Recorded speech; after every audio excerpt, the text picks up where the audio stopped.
ایک ظالمی ہو. تم نے رمضان کی جو بات کہی تو اس کا جواب یہ ہے کہ ہم اپنے لیے نہیں مہمان رسول کے لیے مانگنے جاتے ہیں. دوسری بات یہ ہے کہ جو کچھ تم دیتے ہو وہ تمہارے باپ کا نہیں, وہ تو اللہ کا حق ہے. تم چندہ کوستے ہو. تمہیں آج سے 1400 سال پہلے کا واقعہ معلوم ہوتا. محمد رسول صلی اللہ علیہ وسلم نے چندہ لیا ہے. اس میں ابوبکر صدیق رضی اللہ تعالیٰ عنہ اور حضرت عمر فاروق رضی اللہ تعالیٰ عنہ کا ایک دلچسپ واقعہ بھی پیش آیا ہے. جب تمہیں یہ سب معلوم نہیں تو جا کر ڈوب مرو. ارے سب پتا ہے کیا رسول صلی اللہ علیہ وسلم بھی جھک جھک کر شکریہ ادا کرتے تھے.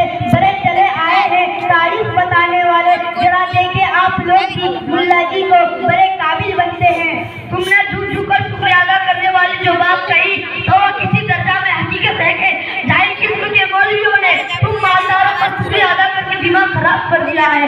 مجھے دیکھ کبھی بھی تم نے مجھے جھکتا ہوا پایا ہے.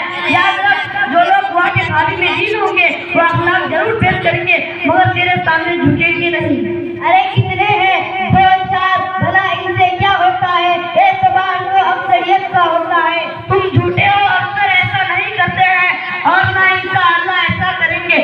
اصل بات یہ ہے کہ یہ تمہیں پتہ ہی نہیں قرآن کیا کہتا ہے, حدیث کیا کہتی ہے. اللہ تعالیٰ کا ارشاد ہے انما یخشى الله من عباده العلماء.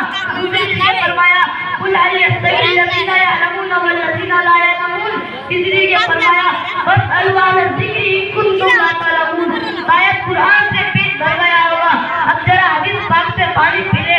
محمد رسول صلی اللہ علیہ وسلم نے فرمایا نبیوں کے وارث علماء ہیں, نبیوں نے علم دین کو وراثت میں چھوڑا ہے. میں معلم بنا کر بھیجا گیا ہوں. صحابی کا یہ قول ہے علم دین قوم کی وہ آنکھیں جس سے وہ دیکھتے ہیں, وہ کان ہے جس سے وہ سنتے ہیں, وہ پاؤں ہے جس سے وہ چلتے ہیں, وہ دل ہے جس سے صحیح غلط جائز ناجائز کا تمیز کر پاتے ہیں. اچھا بڑا قابل ہے تو بتا, اگر کوئی تم سے پوچھ لیا اگر اللہ تعالیٰ موجود ہے تو کہاں ہے, اوپر نیچے دائیں بائیں, تم کیا جواب دو گے؟ ارے یہ تو بڑا بھاری سوال ہے, مجھے معلوم نہیں. اتنا کہہ دوں گا کہ اللہ تعالیٰ ہر جگہ موجود ہے, چاہے مانے یا نہ مانے. اے الو گدھے, ایسا جواب دینے سے بھلا کوئی اسلام قبول کرے گا؟ ہرگز نہیں. دیکھیے مولوی صاحب, آپ تو بہت بھاری بھاری سوال کرتے ہیں, بھلا ہم لوگوں کو اس کا جواب کہاں سے آئے گا؟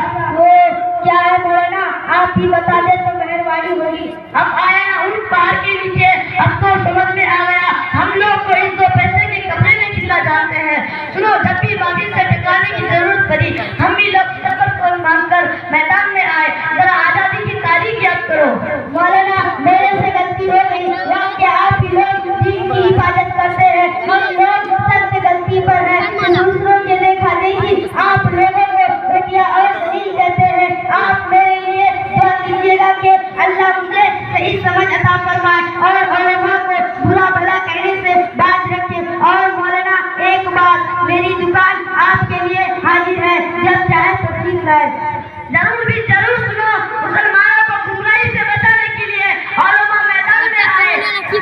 اور تم اگر کوئی سوال کرے کہ اللہ تعالیٰ کدھر اور کہاں ہے تو مغرب بعد اندھیرے گھر میں چراغ بلب جلا کر اس سے پوچھ کے اس کی روشنی کدھر ہے.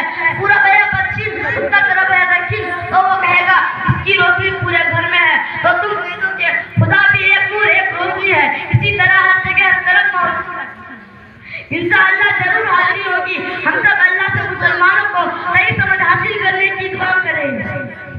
السلام علیکم ورحمۃ اللہ وبرکاتہ. وعلیکم السلام ورحمۃ اللہ وبرکاتہ.